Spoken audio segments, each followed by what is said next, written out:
Good evening and welcome to Tucker Carlson Tonight. Happy Monday.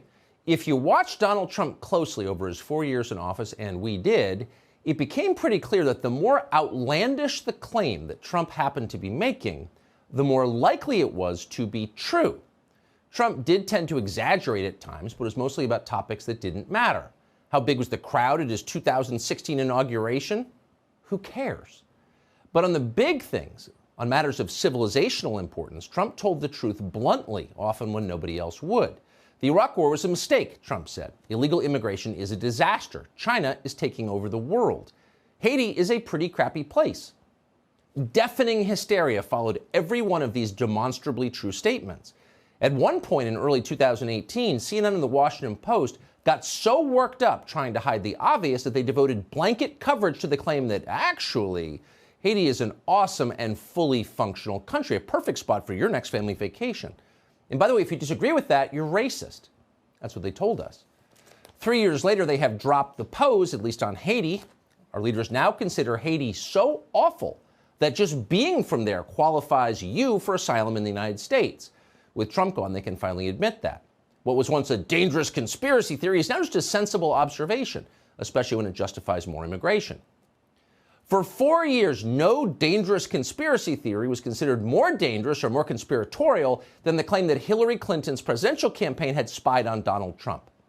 The very idea that Hillary Clinton, of all people, had spied on anyone was preposterous, the media informed us. Only a lunatic would claim otherwise. By making a charge like that, in fact, Trump was emboldening our enemies and degrading the public's confidence in our democratic system. So it wasn't just a stupid opinion that Trump had. It was really a form of treason. And yet, as usual, Trump kept saying it. Watch him do it again in one of his last sit-down interviews as president with Leslie Stahl of 60 Minutes. The biggest scandal was when they spied on my campaign. They spied on my campaign. There's no real evidence of that. Of course there is. No. It's all over the place. Leslie, Sir, they spied on my campaign and they got caught. Can I say something? You know, this is 60 Minutes. And we can't put on things we can't verify. You won't put it on because it's bad for Biden. We can't put on things we can't verify. Leslie, they spied on my campaign. Well, we can't verify that. It's been totally verified. No. It's been, just go down and get the papers. They spied on my campaign, they got caught. No. And then they went much further than that, and they got caught. And you will see that, Leslie, and you know that, but you just don't want to put it on the air. As a matter of fact, I don't know that. No, as a matter of fact, we can't verify that. This is CBS News. We don't air things we can't verify. Really, Leslie Stahl, is that true? We still remember a CBS News piece from 2016 that claimed that Donald Trump was secretly working with Vladimir Putin. So the question is, how did CBS News verify those facts? Walk us through your reporting process. Well, as it turns out, that particular story, the reporting came from reading a piece on Slate.com, probably while standing in line at Starbucks. Slate alleged that the Trump campaign was coordinating with a Russian bank called Alpha Bank, using a hidden server in Trump Tower. How did Slate.com know this? By consulting a, quote, small, tightly knit community of computer scientists. These scientists, Slate insisted, were totally nonpartisan. One of the sources explained anonymously, quote, we wanted to defend both campaigns because we wanted to preserve the integrity of the election. So here you have just another unnamed computer scientist defending election integrity. Makes sense. Don't ask questions. Jake Sullivan did not ask questions. Jake Sullivan takes Slate.com very seriously. At the time, Jake Sullivan was working for the Hillary Clinton campaign. He cited the Slate story as evidence that Trump was indeed colluding with Vladimir Putin. Quote, the secret hotline may be the key to unlocking the mystery of Trump's ties to Russia. Sullivan said, what a tool. We can only assume that federal authorities will now explore this direct connection between Trump and Russia. So there was a bat phone in Trump Tower that rang directly in the Kremlin. Jake Sullivan stuck to that line for months. Here he is on CNN in March of 2017. What we learned during the campaign was that very serious computer science experts, people who work closely with the United States government, had uncovered this secret hotline between the Alpha Bank, the Russian bank, and the Trump organization. Now, of course, we didn't know for sure if, in fact, that were the case, but we knew that it should be investigated. And we knew that given how serious these computer scientists were, they weren't just making up crackpot theories. So it wasn't surprising to learn that even as of last week, the FBI is still looking into this. And do you have any idea what they're looking for? I don't. Of course, I don't have a line into the FBI on this, but what I know based on public reporting is that there is very unusual server activity between this Russian bank and the Trump organization, which suggests contact that took place over the course of the campaign. Oh, the secret hotline. These people are literally willing to say anything if it gives them power. But listen carefully to what Jake Sullivan said. I don't have a line into the FBI on this. Everything I know is from public reporting. So you'll notice that Sullivan went out of his way to say that, which should have been a very clear sign that it was a lie. And indeed, it was a lie. In fact, the Hillary Clinton for President campaign was coordinating directly with the FBI. A Clinton lawyer called Michael Sussman had been feeding false claims about Trump and Russia, once again from that crack team of nonpartisan computer scientists, to the general counsel at the FBI, a man called James Baker. But Sussman didn't stop there. In February of 2017, after the election, Sussman also met with the general counsel at CIA. So at this point, you may be wondering about the identity of those nonpartisan computer scientists who dug up all this new information about Donald Trump's direct connection to Vladimir Putin. Who are these people? Well, you may not be shocked to learn they weren't nonpartisan. Once again, Jake Sullivan was lying to us. In fact, a pro-Hillary Clinton activist from South Africa called Rodney Joffe had put together a team of digital researchers. Oppo guys, we used to call them. Most of them came from Georgia Tech. In emails, Rodney Joffe explained why he was doing this. He wanted Hillary to win the presidency because Hillary Clinton had promised him a job as a top cybersecurity officer in the U.S. government. So Joffe wanted to help Hillary win. He said that. In order to do that, he gave his nonpartisan computer scientists a mission. Their job was to gather data they had access to thanks to a Pentagon contract in order to connect Donald Trump to Putin.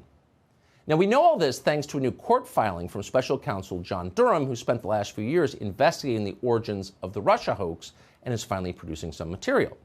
In the words of Durham's filing, quote, Joffe tasked those researchers to mine internet data to establish an inference and a narrative tying then-candidate Trump to Russia. So this wasn't reporting, of course. They had a goal. They were trying to get Hillary elected president. The amazing thing is how they did it, where their data came from. The filing says that Joffe and his computer scientists intercepted internet traffic, that is, emails and presumably text messages, from, quote, Trump Tower, Donald Trump's Central Park West apartment building, and the executive office of the President of the United States. In other words, Trump was right. This isn't a conspiracy theory. His claims were true. Democrats were spying on Donald Trump, not just as a candidate, but as President of the United States in the White House as well as in his own home. So has anything like this ever happened in American history? Not that we know of, but Jeff Bezos doesn't think you should worry about it or even know that it happened. Today's Washington Post informed its brain-dead readership that while, quote, Trump is once again claiming that he was spied upon, that claim has been, quote, debunked. Oh, really? How has it been debunked? Shut up! It just has! But in fact, that claim has not been debunked. It has been verified. That claim is true. It actually happened. And the way it happened tells you everything about why it has been so extraordinarily difficult to bring democracy back to the United States. A government contractor spied on a populist presidential candidate, then passed the information to his opponent's campaign, which gave it to the FBI and the news media, which distorted it to create the illusion of treason, which was then cited by the politician who paid for the whole thing as a reason not to vote for the guy she spied on. Got it? It's a closed loop. Everyone's got a role. Here's Hillary Clinton during the presidential debates.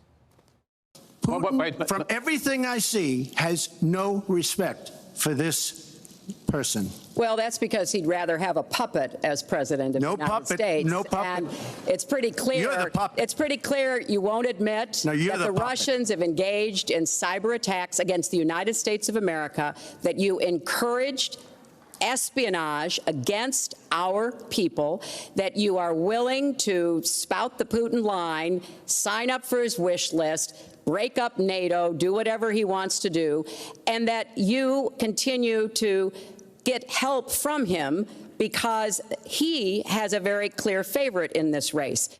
So if you're not all in with NATO, if you think it's a pointless boondoggle that endangers the United States, you, my friend, work for Vladimir Putin. You encouraged espionage, shrieked Hillary, at the very moment she was doing precisely that. They always denounce you for their own sins. But she said Russia has engaged in cyber attacks on the United States, and that's probably true, in point of fact. But she was speaking about a specific, quote, cyber attack.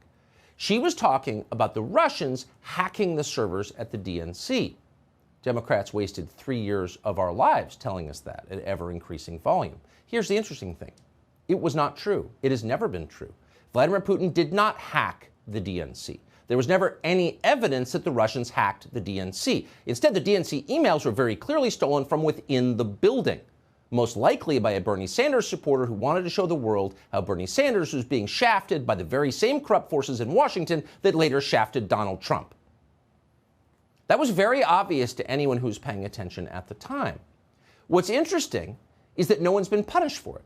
Likely no one ever will be. In fact, Jake Sullivan, the guy you just saw lying about those nonpartisan computer scientists, has not been indicted for what he did. Jake Sullivan has been promoted. Jake Sullivan is now Joe Biden's national security advisor.